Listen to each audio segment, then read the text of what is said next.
you know, I love Palm Springs. You guys are always being welcoming to me. I think it's the only place in the United States where I regularly, once a year, I lecture. So I don't do these things anymore. So it was very refreshing for me to have to go through all the data from the two conferences we've had this year, the CROI conference and the AIDS conference, to put this together. So it's taken me a few days, but I've been seeing the data as it gets in. But I was blown away this weekend when I started working on this. How much data we've been gathering on this weight gain situation and some of the cures. So there's some exciting things. So hopefully you guys won't be too bored today. I have a lot. I usually have a lot to cover. You know, me guys, I like to talk. So, but I love the chat version of questioning. So you can actually start typing questions when you see something that doesn't make sense or I speak too fast. I don't have any pharmaceutical or any type of funding to do this. So I have nobody's telling me what to say. I usually tend to speak up my mind, and sometimes that's good, sometimes it's bad, but it really is my interpretation from the two conferences, and I review the data about that. So I have no conflict of interests. And this information is intended for educational purposes and does not provide direction for treatment, diagnosis, and potential outcomes. So obviously, I'm just, as I said, reviewing data. And I have to thank, obviously, Jeff Taylor and Positive Life series for always being a welcoming place for me, and the clinical care options company. They do educational programs for physicians, and that's where I steal most of my slides, although they're public domain. So they've been very gracious to let me use a few of them.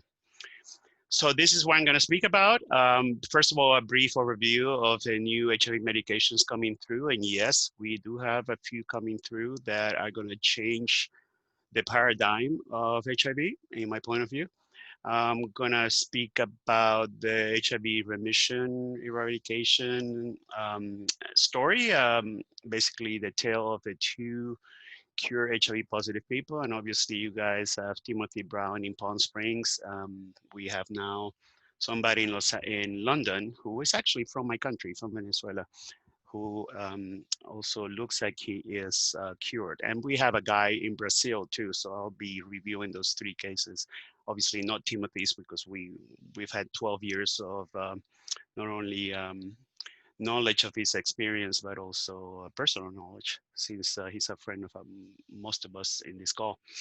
The life expectancy data and the comorbidity-free expectancy, which is a new term, which is very interesting. The long-acting injections for the treatment of HIV, that's almost maybe this year will be approved.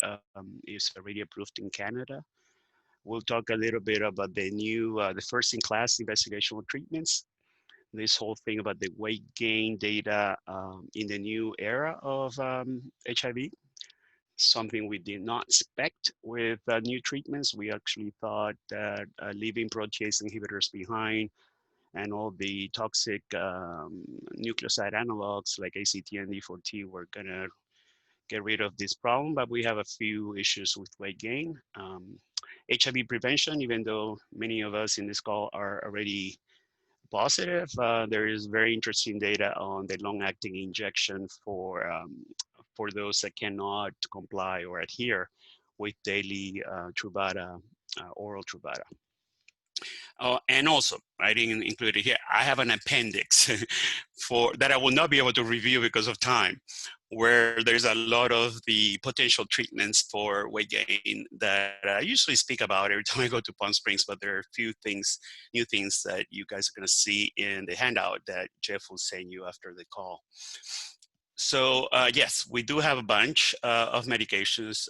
Some of us have resistance to many of them by being long-term survivors exposed to all kinds of monotherapy back in the days, where we still have four classes of HIV medications. Some of them, even though it looks like we have so many, have cross-resistance. So even though we have many options, some of us may have developed resistance to a whole class. I have resistance basically to almost 4 classes. So that tells you how some long-term survivors like myself, even though we have all these options on the table, we really have run out of many options.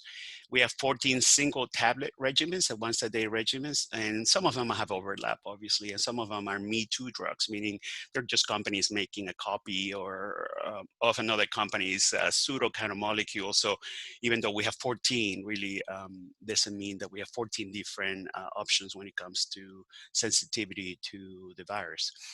We have one intravenous administration drug, Trogarzo. I take that one every 2 weeks. We have already, as I said, in Canada, they approved the long-acting integrase inhibitor plus the non-nucleoside injection. It was, the FDA sent the company back to get some more data in December. We thought we were gonna get that approved in December, but they need to dig up some more data. We never really found out what data, even though we had calls with the company. But Canada went ahead, first time probably in the history of HIV that I know that they approved something before we did. They went ahead in March and approved that double medication type of injection. We have 7, I really counted 9, because I just realized ACT and D14 were not equal. 7, 8, 9 no longer used. They're medications that have falling of grace with the guidelines and toxicities. And we have a bunch that are considered Me Too drugs, or basically they have overlap in the activity as others. This is the part of the table or graphic that Post Magazine produces every year to update, and they have updated with a bunch of stuff that has come through. This is an injection of an integrase inhibitor, Islatravir and rilpivirine, which is a non-nucleoside. It really is 2 products. That's all that is needed for this product, not 3 like we usually have, and there's no nucleoside backbone. They already had a name before they got as I said, sent back for more data, Cabenuta, and that may be approved before the end of the year. We really don't know. It is a mystery, to be honest with you. These are obviously the once a day, or in this case, it will be once a month injection, but once a day tablets. These are the nucleoside analogs, and we know most of them. Some of them are new names, but really are old drugs like tenofovir and Treatme. So these guys, most of us know already. These are the non-nucleosides, and they're all new. The only one that's pseudo-new, maybe a year and a half or more, is Pilfeltra, which is doravirine. I'm going to speak about that. I'm taking that drug. I'm pretty impressed. It's the only non-nucleoside, and Sustiva is part of that, and very immune, that has no drug-drug interactions, no food restrictions, once a day. There are many, but and hardly any to no side effects. So it's one of those drugs that I'm getting more and more biased towards because of my own experience usually. We have not new drugs, but combinations of all drugs. This is a boosted Reatas. This one is an integrase, Islatravir, with 3TC. Also, another 2-drug regimen that doesn't require a 3rd drug, but it's only used for switching people that have been on detector for a while and have no pre-existing resistance. So we're trying to see these guys, the 2-drug regimens that have no 3 drugs, like Genboya and Obio Complera, obviously we know. Delstrigo is also kind of pseudo-new because is that non-nuke I was talking about, the doravirine, with basically with Truvada. But as I said, there is this trend now to move away from 3 drugs into 2 potent drugs. Usually it's an integrase, a non-nuke. In this case, it's an integrase and a nucleoside, a very mild nucleoside for earlier stage patients. And obviously we have the ACT, believe it or not, people are still getting prescribed ACT, even though we know the toxicities associated with it. Truvada, Viri, and Zygen, and the protease inhibitors, which are all pretty well known by us because I don't think, there's nothing new there. Calitra has kind of fallen off grace in the United States. We have more, as I said, more once a day drugs. None of these are really new. it's a boosted Duravir, but that's because it has Covistat, not Calitra, not Norvir. Trogarzo is that IV every 2 weeks. Is a monoclonal antibody that I'm using, and this drug is a newest approval of entry inhibitors. It's twice a day. It's for people with multi-drug resistance. Not very excited about the PK of that drug, but I'm not going to get into that in this discussion. And we have protease inhibitors. In this case, they're only showing 2 because they're single tablets, but we really have another one, the Gilead integrase.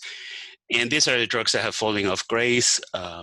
And Cerid, for some reason, PLUS, I think, forgot to include it here, but Cerid is also in that list.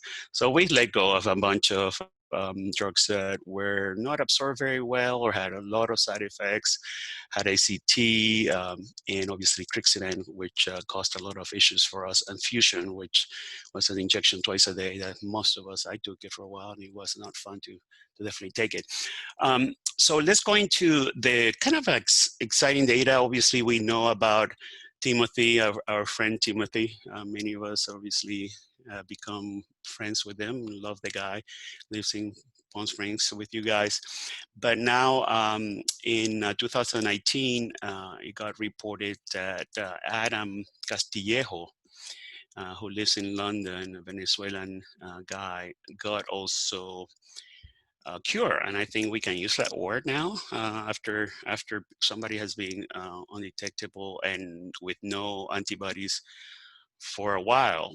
And that was exciting. Obviously, Timothy's always wanted to have company in 12 years, and he actually is being one of these things where he has actually been saddened by the fact that so many people that were exposed to his protocol died.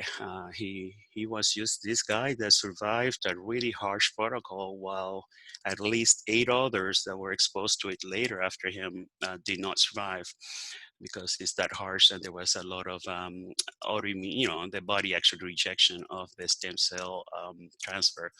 So this is just a table comparing the Berlin, which is not Berlin, I would call it the Palm Springs patient, Timothy, and the London patient on what they had.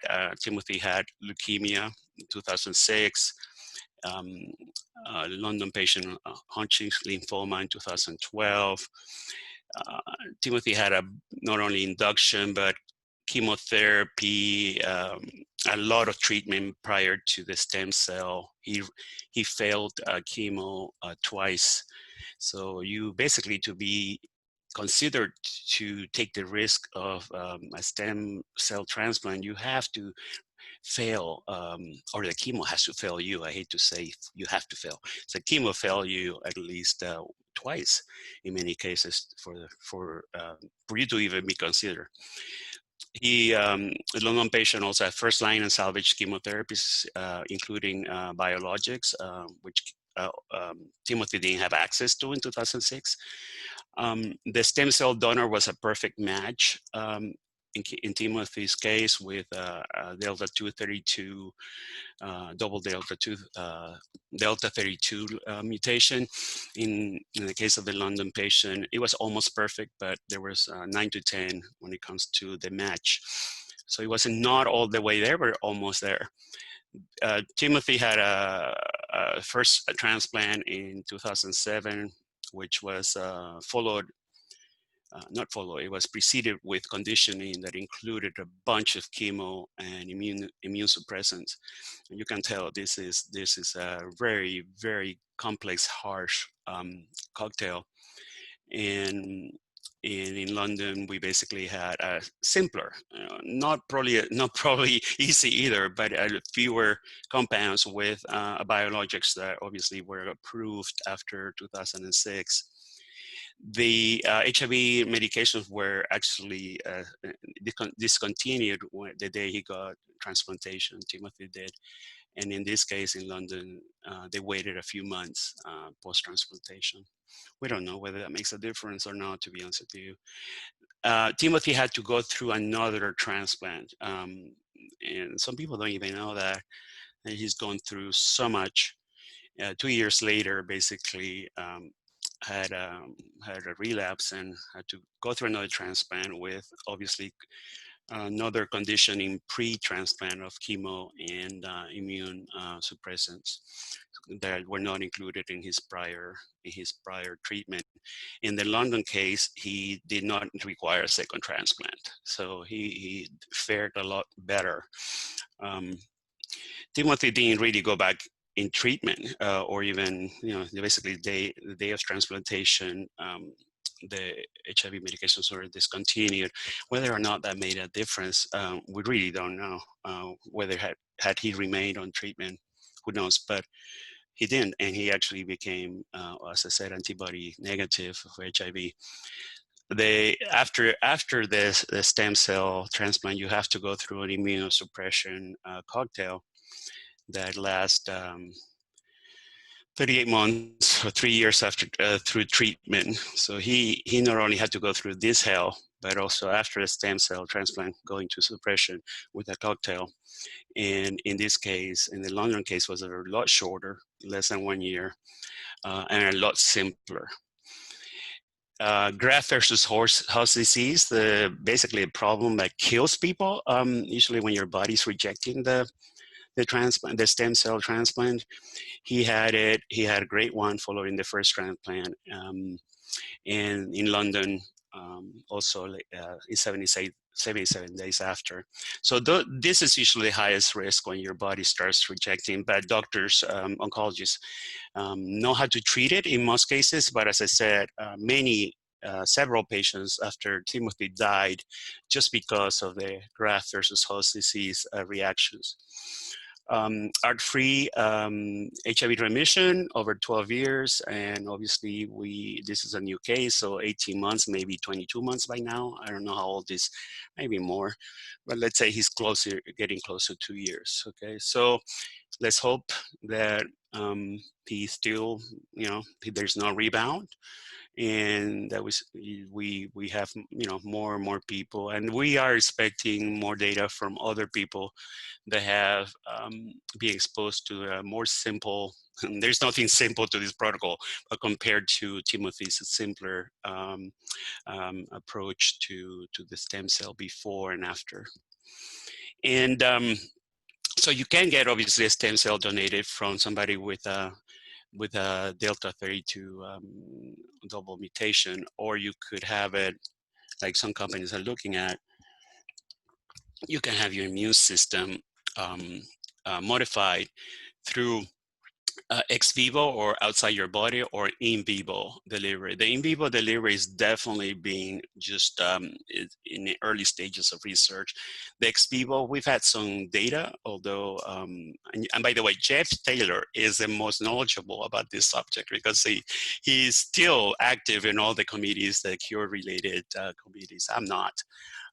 But the interesting thing is that they're looking at probably developing a more scalable gene therapy for HIV positives that have failed chemotherapy with different cancers that do not require such a complex conditioning and post transplant protocols. So hopefully that will move on and look good. As I said, Jeff, I'm sure Jeff will bring somebody to update you guys on gene therapy and all the other remission type of research, and there are many studies going on right now. This was a little surprising. This was just reported in July at the AIDS conference, which was virtual, online, about this doctor in Brazil that I think he started years ago, 2014, 15, started trying different things on like a pilot test on different people. He chose like 5 people, 4 arms, and started doing intensification, meaning back in the days that was a hot topic. We've actually lost interest in intensification. Intensification means, we are under treatment, we are undetectable, and then they bring in 2 more drugs on top of what we're taking just to see if it can drive the DNA, the actual viral particles that we still have, you know, multiplying even when we're under 50 copies per mil undetected viral load, to see if we have some type of remission. And the data that we've seen in other studies wasn't really that promising, so it's kind of falling off grace. But anyways, so out of all, I think 5 times 4, that's 20. I'm sorry, 30 patients that he exposed to different protocols. One patient, there were actually 2 at the beginning, but one has remained undetectable after he stopped HIV meds for 15 months. Obviously, we don't know. He may actually rebound. The person is not negative yet to antibodies of HIV. So it's actually, he said that his antibodies are reducing. So he's not, quote, unquote, cured. But the fact that he's remained undetectable after the exposure of, he was taking ACT and a protease inhibitor, and the doctor added an integrase and Maravir, an entry inhibitor on top of that for 48 months. And the interesting thing, and we don't know whether this means anything, is that the doctor added B vitamin, vitamin B3, which has some pilot data, in vitro data, that seems to help as a flushing agent, as a HDAC inhibitor. I've taken that product for HDL cholesterol, and it makes me extremely hot. I get, kind of a rash. So it's not easy to take, but we'll see. We're observing this case, since it's 1 out of 30. Will he rebound? Will he not? It'll be an interesting thing to see. But there was some media exposure to the word cure every time we say, and he's without a stem cell transplant. So that made it even more interesting. And obviously, many of us read the report and we're like, oh, we'll see. Hopefully, we'll wish this patient the best. We really are rooting for him, but the intensification data that we've had from the past wasn't convincing, and whether or not vitamin B3 can definitely do some help in their mission, that's definitely would be cool, so we don't have to go through stem cell and complex treatment. So let's see.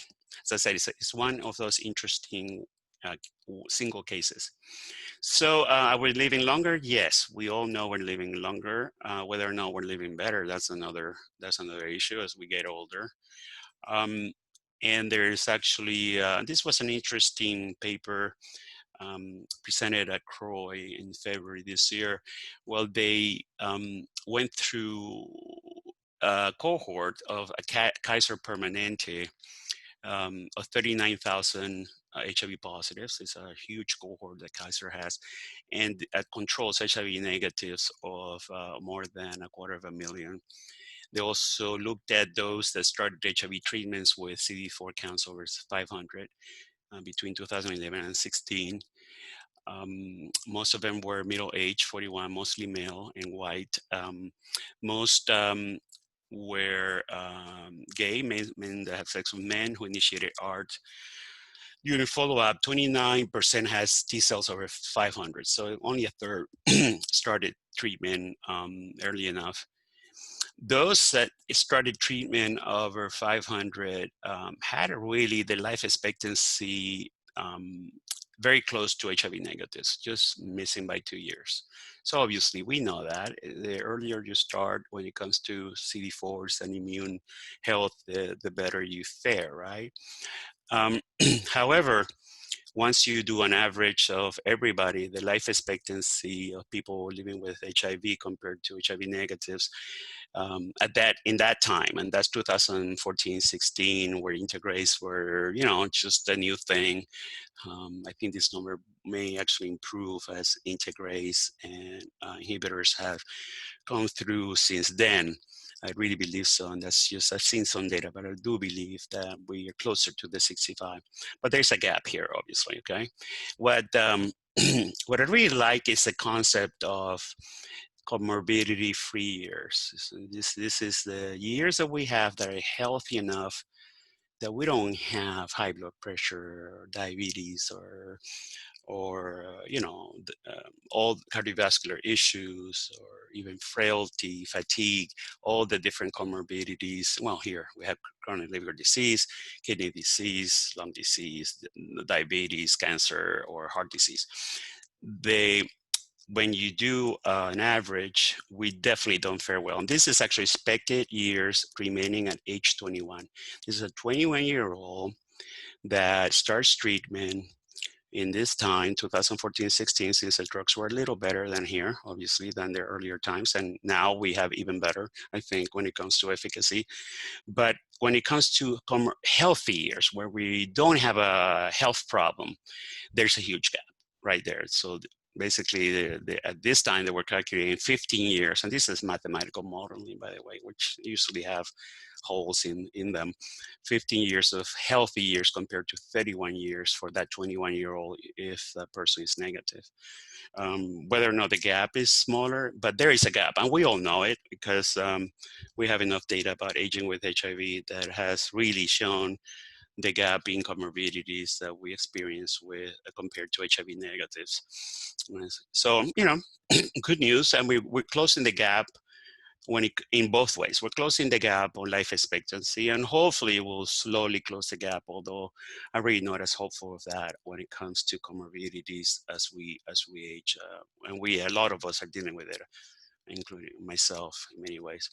So this is exciting. Obviously, we've been hearing about the long-acting injection for a while, for a long while, I think. I really was surprised when they didn't get approved in December, but I think they will, and Canada jumped on it. So Canada basically, March 20th, approved the regimen. Is 2 different compounds, an integrase inhibitor and a non-nucleoside, and they call it Cabenuva. I think that's how you pronounce it, Cabenuva. All these names are so strange. And yes, it's once a month, but I'm going to explain that it's not as simple as one shot, and it's not as simple as just as I thought, but it's a good practical way to treat HIV if you don't want to take oral medications. When it comes to people like us, many of us over 50, we're already taking meds for comorbidities every day. Whether or not this will make a difference, I really, in my point of view, this is a personal opinion, don't think so. I think the younger, the naive patients that don't have to take any pills due to comorbidities are probably going to be welcoming in this approach. And I'm actually very happy to see this. This is why it's not that simple. And this is just one part of the package insert in Canada that has just come out. I don't know if the pharmacies in Canada have it yet, but they do have the package insert. They call it something else, by the way. They have to start you on orals first for a month of the integrase separately from in a non-nucleoside once daily. And once you're on it for a month, you just see if you tolerate it well before you have the commitment to switch into an injection. You get 2 injections, big injections, 3 mils. Those are 3. That's a syringe full for those of you that inject maybe testosterone or the things that inject 3 mils. It's a big injection. And one of them is oil-based. This one is a suspension. So I'll show data. People complain about pain. It's 6 mils in the first injection.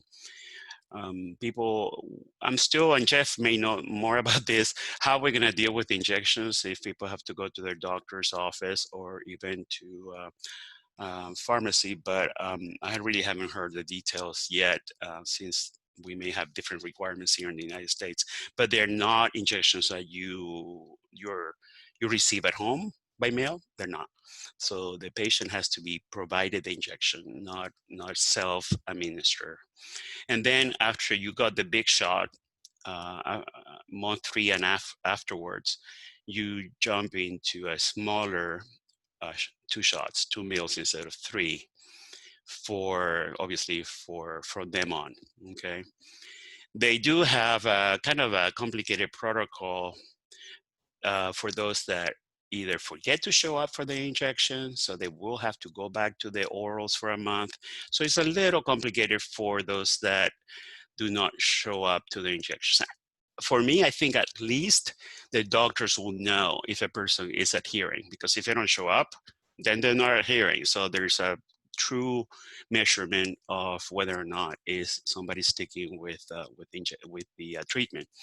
So I'm excited. I really think maybe younger men and women may actually prefer this. There's some data that actually shows so. And if they have enough of a butt to get this kind of volume too, some of us have lipoatrophy in the butt and don't have enough tissue there to get injected 6 mils.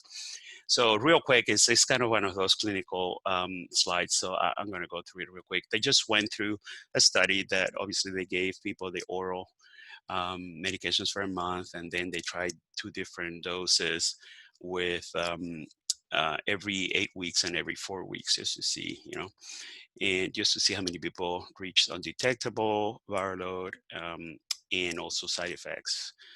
And every 4 weeks had less, fewer failures, fewer resistance mutations. Out of 523, only 1 had resistance in the 24 months, and then 2 in 48 months, in 48 weeks. I'm sorry. So this was a chosen frequency every 4 weeks. Most people had injection site reactions. And the company said they're grade 1 and 2. We'll see when it comes out. That's when we really find out what side effects are. And the pain seems to subside after 3 days. As I said, we'll see when it comes out. But I do hope that that's true. Patients prefer the injectable over oral therapy because of, obviously, it's more practical for most people. And yeah, they were switched, the ones that were receiving it every 2 months. And this is a graph of the injection site reactions per week. And it seems like, obviously, the beginning, because you're injecting a lot higher volume people, and it's the first time you get the product, I think there's some reaction there, but it seems to stabilize around 20 some percent of patients still have reactions after a few weeks. So that's not too bad. And they're actually, they asked the treatment satisfaction for those that were doing orals versus injectable. And it seems like most people were satisfied and they stayed on the injectable. Only 2 people withdrew because of injection site reaction issues. I will show, actually, after this section, I'm going to go back to this study and show, however, the weight gain that is observed with injection, which was the only thing that was like, oh man. But we're experiencing weight gain, and there's not a treatment out there that doesn't cause some kind of weight gain, not in the majority, but at least on a substantial number of people. And I'm sorry for this graphics, because it's a little blurry. Excuse me, I'm gonna drink something. There's basically a few products. They're still being researched, even though people may think we have enough drugs out there. There are a few of us that are looking for either more practical treatments, or a few of us, like 10% of us, that have multi-drug resistance and are still looking for better things. Fosrentanavir actually got approved a month ago. It's an oral twice a day maturation inhibitor. It took forever to get approved. There's some issues, but it got approved. This is the only one out of everything here that, well, cabotegravir was approved also with ropivir, but all of them, basically, the entry inhibitors. There's one from GSK. There's non-nukes from Gilead, and also from Merck that I'm going to show. It's actually very, very interesting, long-acting. Most companies are moving towards long-acting agents, since the ones that they field is a little crowded, obviously. The non-nukes, ropivir is long-acting, is LA, by the way, is long-acting. It's almost approved too with cabotegravir, long-acting. Monoclonal antibodies, right in the entry part of the life cycle. Oh yeah, that's where Trogarzo is, the one that I'm taking every 2 weeks. That's where Impro 140, which is a subcutaneous once a week injection that, well, Jeff and I will have a few biases. We're not going to talk about it on the call, but we still have biases about that drug. There's a new protease that does not require boosting from Gilead, a capsid inhibitor that we'll be talking about, that it may actually be good every 6 months, and another maturation inhibitor from GSK. So there's still, as you can tell, there's still a few, even though people think HIV research for new drugs is basically stopped. We're still gladly, because I do welcome more and more drugs as we find the cure. This is a nucleoside reverse transcriptase translocation inhibitor, NRTTI. It's a lot like a long-acting nucleoside without the side effects. It has a tenfold greater potency than any other approved antiviral. This is a Merck product, and Merck, I'm liking what Merck is doing. Merck is really thinking outside the box. Merck is kind of a, in my point of view, as an activist, and Jeff may agree or disagree, conservative company. I do tend to, they're very conservative, and they don't tend to boost their claims as much as others. But this drug looks good. It's potent. It has a long half-life. It can be dosed once daily, once weekly, or even less frequently than that.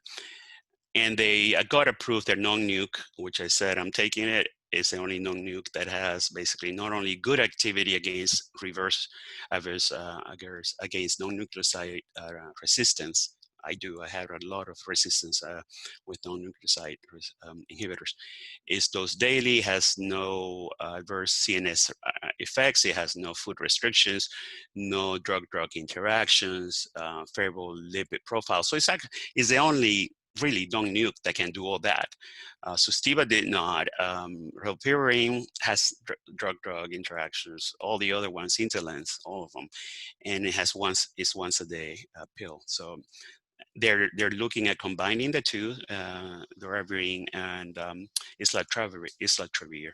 So it's very promising. I think it's a low side effect combo that may actually come through quickly.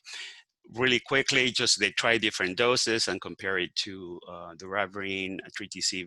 It's the drug combo I'm taking along with others. And most of the side effects were headaches, but were mild and transient. However, there's a CPK, and some of us are having high CPK, by the way, creatine kinase. Some of us have to be very careful. I think, especially some of us that have a lot of pain and aches, body aches, especially after we go to the gym, we don't seem to, go back to baseline that quickly. We seem to get achy a lot more. And my CPK has always been really high, like 700. I think the normal should be up to 300 or so. When you work out, it goes up. But definitely in our case, many drugs are causing this, and nobody's really talking about it. And some of us are complaining about body aches, and it's usually high CPK. But anyways, they had that as a main issue, but they say it resolved in most of them when they stopped physical exertion. What does that mean? Going to the gym, I guess, which some of us have to do because of all the issues metabolically. Looks okay on glucose. It went up a little, but it looks good on cholesterol. However, weight gain of more than 5% from baseline, decent percent of patients, more, higher at the higher dose or at the lower dose, but I would say a third of patients tend to gain weight in all of them, a little bit less on the oral doravirine, Treatme, and Truvada. But this happens throughout all the studies. The more effective a drug is, the more you see the weight situation showing up. I'm going to talk a little bit about the hypotheses that I keep hearing. Some of them may be abused, and some of them because nobody has really found the reason for some of this weight gain.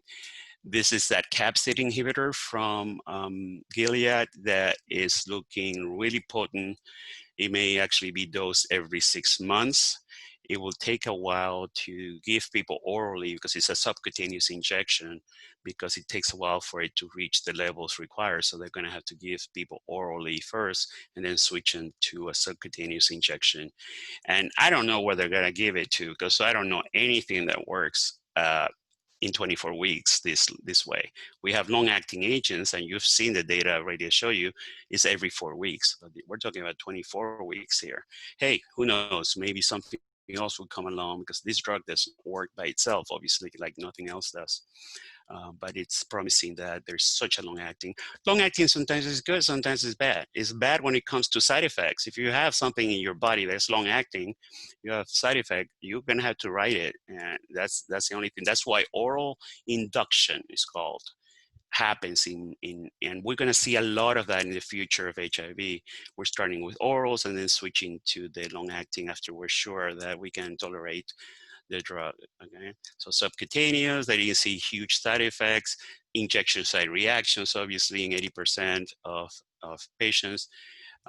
6 months dosing interval may be a good thing, but you may have to, as I said, be loaded up with orals first to reach that level. So now the weight gain, which probably is, I felt a little strange talking about weight gain in an era of COVID where we're kind of terrified about death again.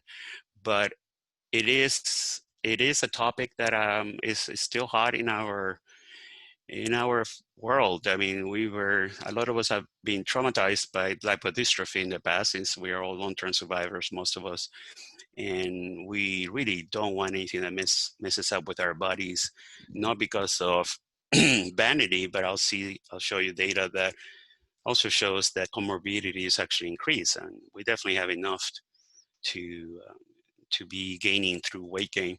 And we know, I mean, the weight gain, excuse me, the weight gain story, or started really early for us. We were wasting before 96. And by 96, 97, 98, we started seeing this lipodystrophy thing once the new drugs, the effective drugs were, well, back then we call them effective, were approved. And we gained weight in the visceral area, and the deep organ cavity, and the behind the neck, the buffalo hump. A lot of us were on boosted protease with Norvir, and et cetera, plus ACT, D4T, and obviously Crixivan had issues with, a lot of us call it the Crixiveli, and we have fat loss under the skin, lipoatrophy related to ACT and D4T, which fell off grace. It took him a while because we knew already by 1998, 99 that CERT was causing problems, so it took the guidelines committee until 2004. Calitra and Crixivan eventually were also demoted. And drugs are demoted constantly, upgraded and demoted in the guidelines as we get more data. And we knew mitochondrial toxicity, insulin resistance were factors involved in this fat gain and even in the fat loss, and inflammatory cytokines that the immune system produces while our CD4s are going up with treatment. And they basically blamed all that on this. They said, you know, some genetic factors. I saw some studies, but they never really went into detail why some people got affected and others didn't with the same drugs. And that's a question we still have. Why somebody got the buffalo hump and others didn't, or why somebody got the belly and some people didn't. So there is definitely a genetic factor, and the way we handle, obviously, insulin resistance and our cholesterol and lipids and all that. That's what we thought, really. Nobody really found a solution. Nobody really found a true explanation. We had conference after conference. I was focused on lipodystrophy for 15 years. And I have to say, it was, as an activist, it was a very frustrating thing. But now they changed it from lipodystrophy to return to health. That's a good way to rebrand an issue. And we're seeing a lot of rebranding now politically. But return to health syndrome, because it seems like the sicker somebody was when they started treatment, they would get the more fat gain through the immune reconstitution that happens with treatment. So that was in after 2004 or 5. That's what we started hearing. So the word lipodystrophy, you don't hear it anymore. You don't see research on lipodystrophy. Research has moved on because the grants, I guess, and the grant money kind of dried up, and people moved on to bigger and better things. So lipodystrophy really was never really resolved. There was a treatment that got approved a few years ago. It's an injectable everyday Grifta, which really works after long term, like 6 months, daily injections, expensive. Subcutaneous now, at least you can inject it once a day. It's a new formulation, SR. It's effective in maybe 60% of patients. If you really stick to it, no pun intended, for 6 months, you may lose 1 inch of your body, your waist circumference. It's the only one approved, probably the only one that will be approved since nothing else is in the pipeline. But some people have tried it and gave it up, or insurance companies don't want to pay for it. There's a patient assistance program from the company, but hey. And we had hopes that the integrase inhibitors would not cause this issue, or at least weight gain, because they didn't have insulin resistance. The data looked clean. The data, actually, mitochondrial toxicity looked clean. I was very excited. Oh man, no cholesterol, no glucose problems. So hey, you know, we were really expecting.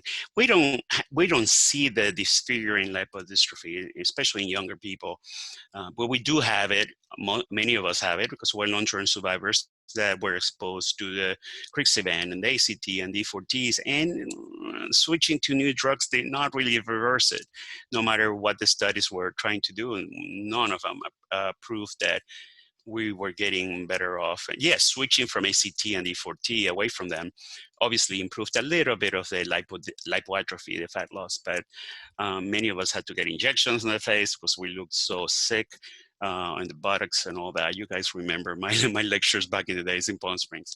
But anyways, so we're seeing now, not now, it's been maybe 2 years now, we're seeing the data coming through on weight gain, and I think it's going to become the next competition labeling field in HIV for pharmaceuticals. I have to say, if somebody jumps on this and starts showing some better data, I think they'll get ahead when it comes to marketing. I'm a marketing guy, and I do see a big opportunity here. Since now we have really effective drugs when it comes to HIV viral load, this is like an unresolved issue.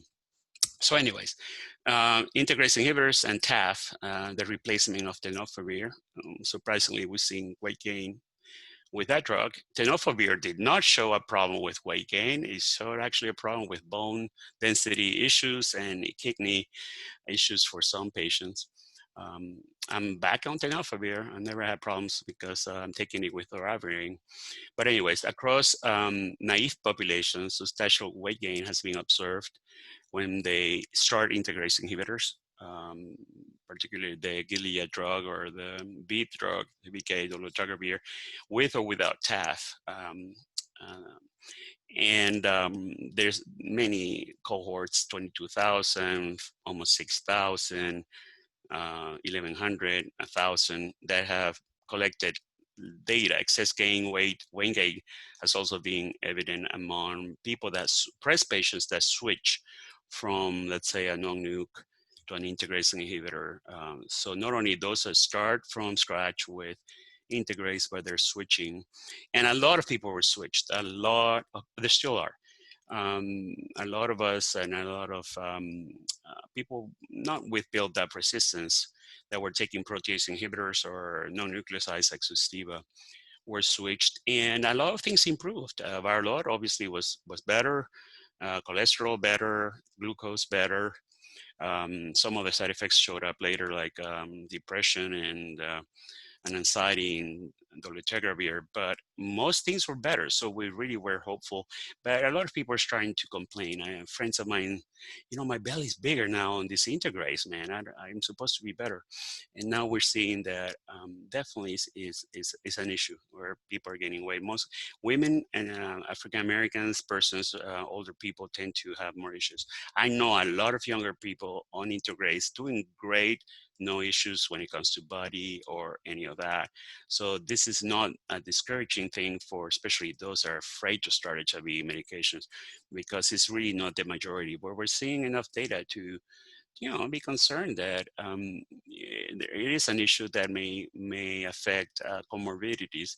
So we have the body mass index, and this is a person, a female, 5'4", what it looks like when you go from BMI of 22, which is a thin person, 26, borderline overweight, definitely more overweight on BMI 30, BMI 35 is obese, and BMI 40, very obese. That's what BMI looks like. It's not a very predictive number, because somebody with a lot of muscle mass may have a high BMI, but so it doesn't really measure body composition. It's just body weight over surface area of your body. So it is not perfect, but it's the easiest thing to measure. And the higher the BMI, the more problems with diabetes, asthma, arthritis, blood pressure, even cancer, especially in obese patients. So BMI is not only linked to body image, body shape, but also to some comorbidities. And even life expectancy tends to decrease. This is HIV negative data, by the way. This is actually healthy white men with higher body weight or BMI. So, and as I said, this is not HIV positive data. Whether or not this graph will be even higher for HIV, I wouldn't be surprised. So BMI is not only about the way you look and the way you feel and the way your clothes fit, but also it has implications when it comes to health. And there's all cohorts that have compared just HIV controls, and this is years from the start of treatment. And we do see, although these patients were really on the lighter side compared to most Americans, 40% of Americans have a BMI over 30 because we're getting fatter, especially now through COVID, sitting at home. And the BMI does tend to increase in HIV positives as time goes by on treatment. It's kind of not funny, but I would have to say really ironic, I guess, an irony, that back in the days we used to worry about the opposite, our BMI was going down as we died of HIV wasting, and now this is the issue. Very few studies actually looked, or not studies, to body distribution, body weight distribution. So we don't know whether the BMI increase is mostly in the visceral cavity or all over. I've seen some data that shows everywhere. It's under the skin and in the visceral deep cavity. Seems like it's different when, depending on how heavy you are when you start treatment. Not very convincing, but for the real obese, it's not as big, but they already are beyond what the healthy body weight is. The good thing, and this is actually good news among the bad news, is that the DAD study, which is a huge cohort that has been following us for years, even HIV negatives before we even seroconverted, have seen that the BMA increases do not seem to increase the risk of cardiovascular disease, but definitely a higher risk of diabetes. So at least one thing, because the first thing we thought about is, oh man, we're gonna get more heart attacks as we can get heavier. And obviously, not everybody's getting heavier. You look around in Palm Springs, people are working out. You know, most of us are over 60s and 70s. Palm Springs have probably the over 80 long-term survivors that are taking, are in shape. And yes, we do have some lipodystrophy belly, but we work out, we eat well, and we may have other issues like blood pressure and all that. But a lot of people are taking care of themselves and really trying hard to exercise and eat well. But not everybody has a privilege of having access to a gym, or even there are many people that are, because we criticize people that don't seem to be taking care of themselves, but there's a lot of barriers to access to a healthy lifestyle, from income to other issues that separate us as groups.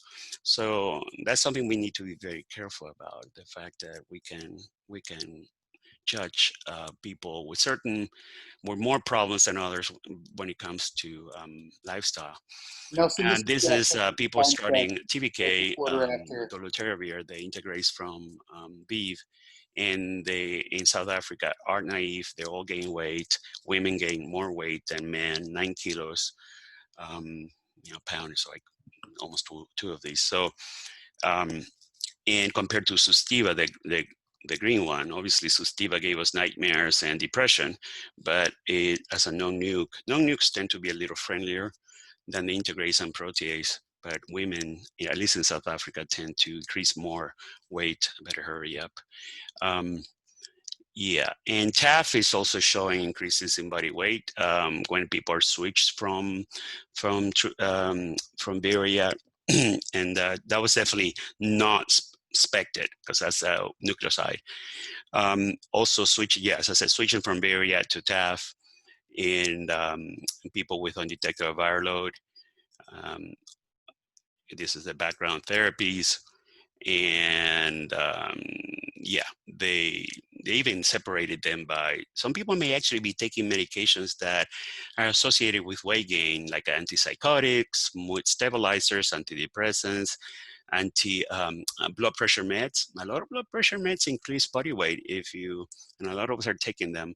Corticoid steroids, anticonvulsants, antihistamines, and I guess was taking an appetite stimulant. But anyways, and they're the ones that are associated with weight loss, which is all of this were from bronchodilators to some stimulants, antidepressants, antipsychotics too. So they actually separated them and look at them. Those that switched from Beria to TAF while maintaining other treatments on their background. The ones that were on integrase, they gain weight. When they switched to TAF, non-nukes, and PIs, believe it or not, we used to think that protease inhibitors were the worst when it comes to weight gain, but the integrase are making people gain more weight, and the weight gain usually happens at the beginning, 0 to 9 months. That's where most of it happens when you switch.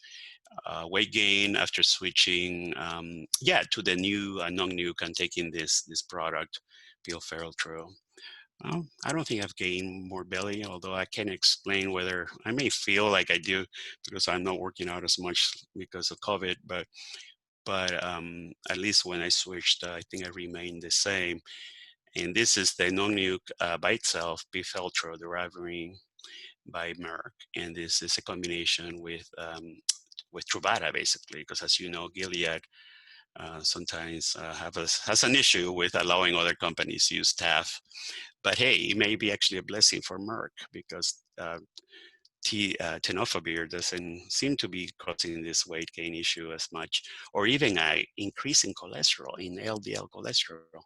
TAF actually shows an increase in LDL. Another thing we didn't know 2 years ago. I took TAF for a while. My LDL was high for the first time ever. So it's back down because I switched back to TDF. Obviously, you have to keep watch of your kidney function, but some of us are lucky not to have it. So the advantages of it seems like I'm selling this drug. I don't even have a friend at Merck, but I do like the fact that it has no drug interactions. All known nukes have no lipids, no rash, no neuropsychiatric side effects. You can take it with an empty stomach or not, unlike all the others that you have to take it with fat. Good resistance profile, but we have no studies comparing it to integrase. Obviously, there is no co-formulation with TAF because of a little Gilead issue. Large tablet size, I don't think so, but I was taking Intalens, which is even worse.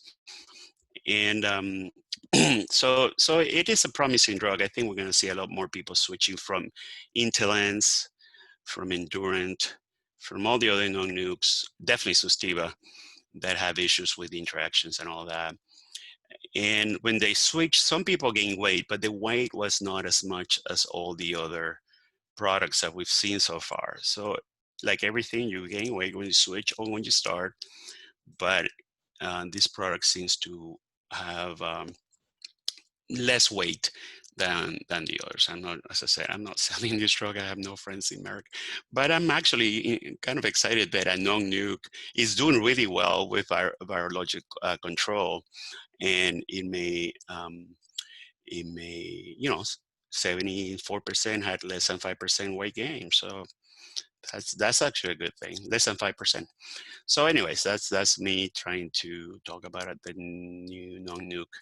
The prevention, the PrEP boys and girls are going to soon know more about this injection of cabotegravir, the integrase inhibitor, which will be injected by itself, obviously as monotherapy.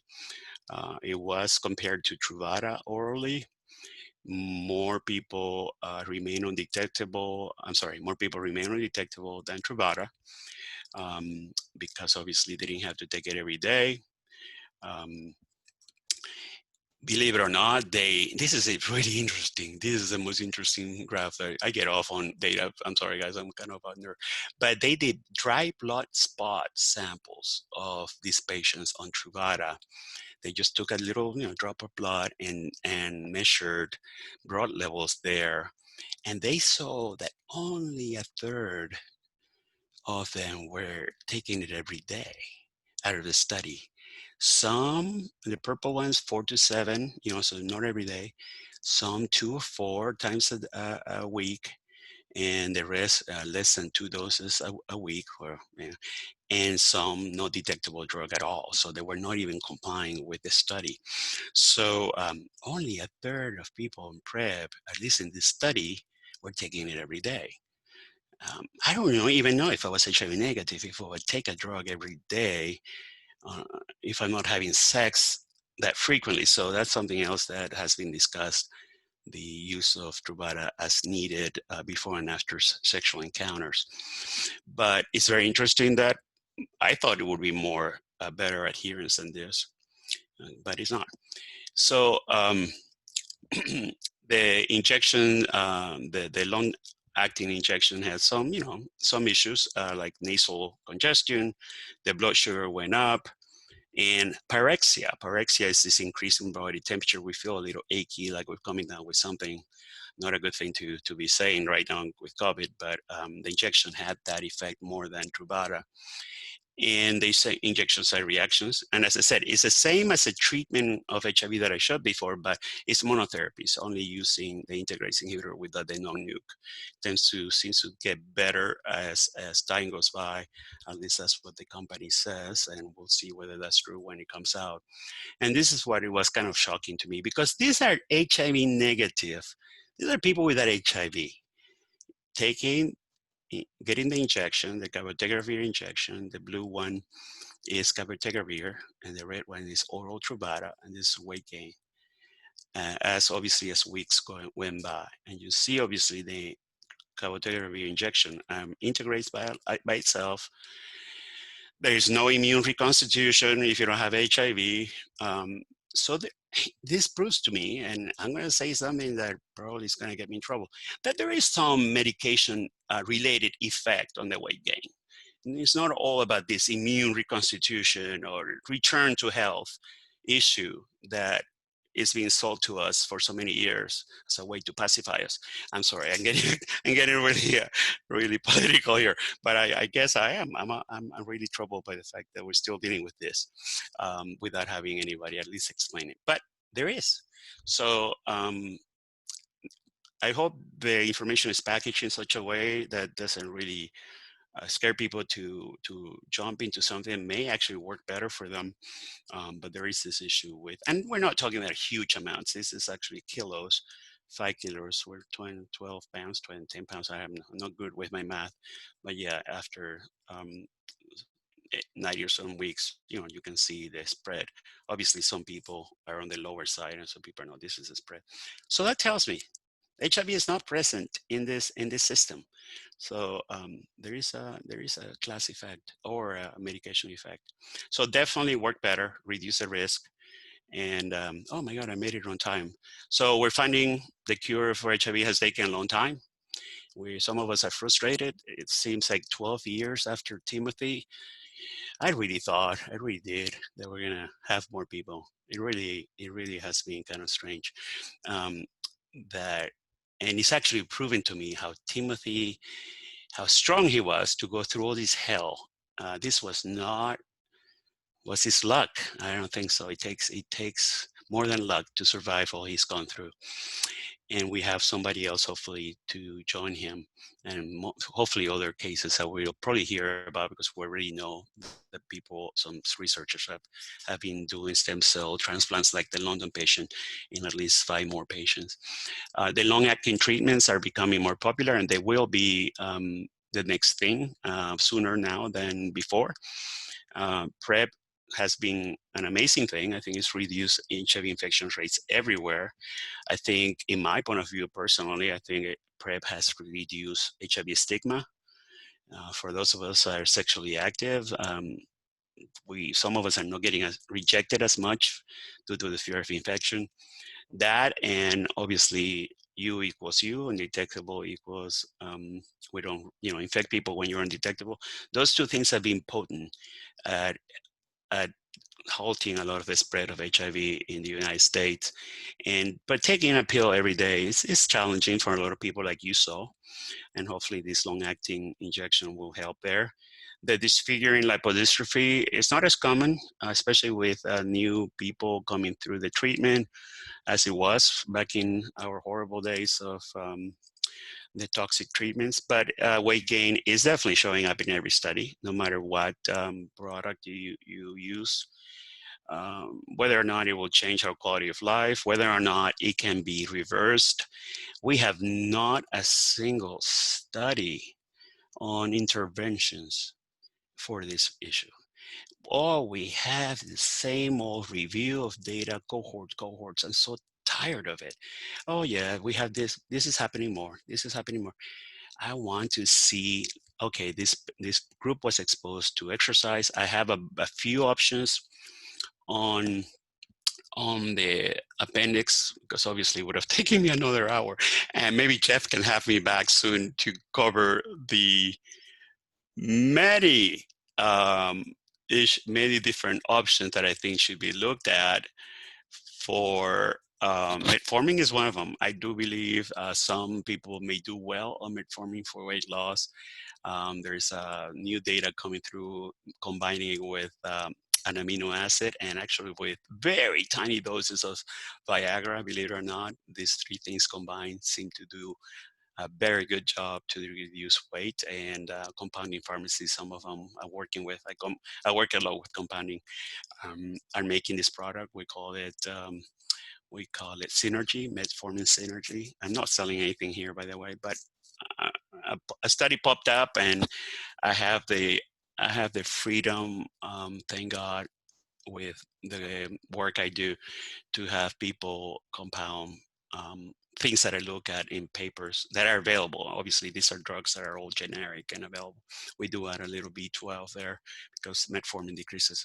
But I like to see HIV doctors prescribing this to see whether or not we can reduce some of this weight gain. Obviously, there are medications for weight loss, and some of them have side effects, but there are bunches that were not rejected by the FDA. Most of them, maybe as many as there, were rejected due to heart disease issues. Dosing, I have some dosing here. What you have to go through to get a prescription, because not everybody can get one. And the side effects, usually blood pressure can go up, palpitation, constipation. You're getting your thyroid checked, because that's another thing that has not been looked at in HIV, whether or not we have thyroid dysfunction or low thyroid. And that can actually help us, not help us, make us gain weight. Low testosterone can also make you gain weight. And obviously that has been addressed a lot in HIV. Thank God. A lot of doctors are testing for low testosterone in men and women. Frailty, when I have more time, we'll talk about frailty and HIV, and how some of us, as we get older, we become frail faster than HIV negatives. All data shows that a 65-year-old HIV negative has similar frailty as a 55-year-old HIV person. But obviously, as I said, we need more data on that. But I have my own opinions about what to do about frailty, exercise, obviously high protein. If we have sleep apnea, we tend to become more frail. Creatine is a supplement that has strong data in many ways. Some doctors freak out with creatine because it may increase creatinine, and they think it's a kidney dysfunction, but it's not. The use of testosterone, nandrolone, oxandrolone, they're anabolic steroids that I could talk about for a while. glutathione, even B12 once you have low B12. So anyways, anabolics, and I'll be sending a handout with all these slides. So thank you so much. And maybe we have a few minutes or not of questions, Jeff. Let me get out of this sharing. Yeah, no, we're right on time. Okay. So if people want to, I think you're on mute. Can you hear me? Let me see.